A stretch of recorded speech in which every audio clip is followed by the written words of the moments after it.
Team Geisler ka ba o Team Matos?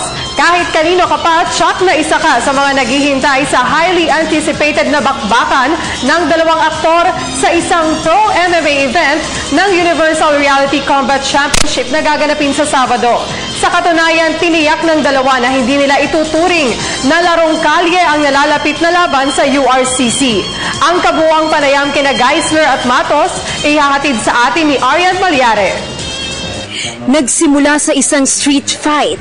Ngayon ay wala nang atrasan ang bakbakan ng dalawang aktor na sina Baron Geisler at Kiko Matos sa pagbubukas ng Universal Reality Combat Championship Fight Night sa Palace Pool Club sa Taguig City sa Sabado. Pagbibidahan ng dalawa ang special exhibition bout na inihanda ng URCC Management. Kasama ang 8 pang fight cards ang okasyon, kabilang na ang main event na Chris Hoffman at Arvin Chan.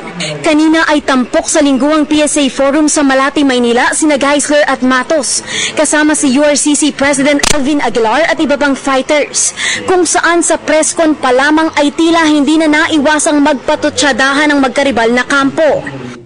Ako sa bunganga niya dahil sobrang tao na hiningan. Malamang mga chiko yan pagdating sa laban. Yun lang. At saka baka may putok rin. Pare ikaw, ito. Ito pare, amoy chiko ba? Hindi to. Pwede na. Pare.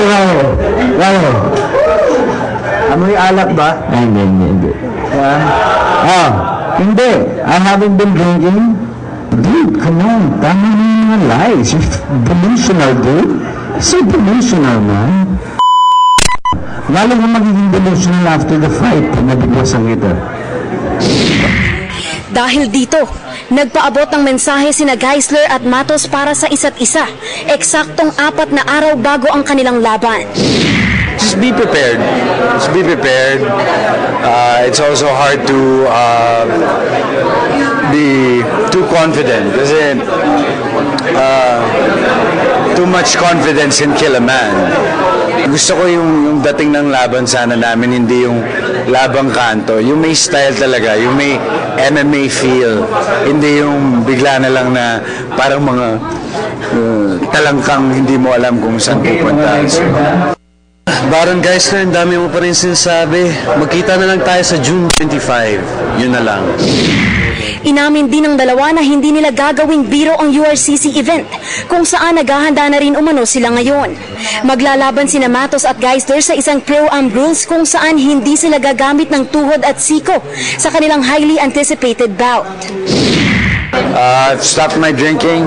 I used to smoke 3 packs a day, now less than a pack.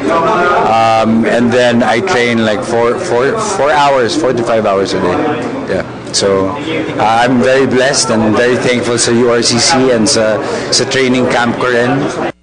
Well, I've been preparing ever since day 1 training. We only have 3 weeks short notice. And every day, ever since the start, I've been preparing. I've been engaging myself with mixed martial arts training, kickboxing, boxing, jiu-jitsu, and no rest days. Sa panig naman ni URCC President Alvin Aguilar, tiwala ito na magiging exciting ang kanilang okasyon ngayong taon. Dahil bukod sa bakbakang Geisler Matos, marami rin umano silang promising MMA fighters na bibida sa okasyon.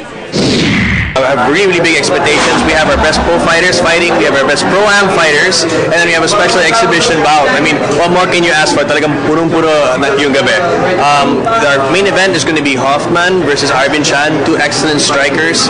So talagang pagpasok sa ring, bubuga na kagad yun. We have our exhibition bout that everybody's talking about, Baron Geisler versus Kiko Matos. Plus, we have our best amateur fighters. So talagang lahat sila nandun, all in one night, the first URCC fight night.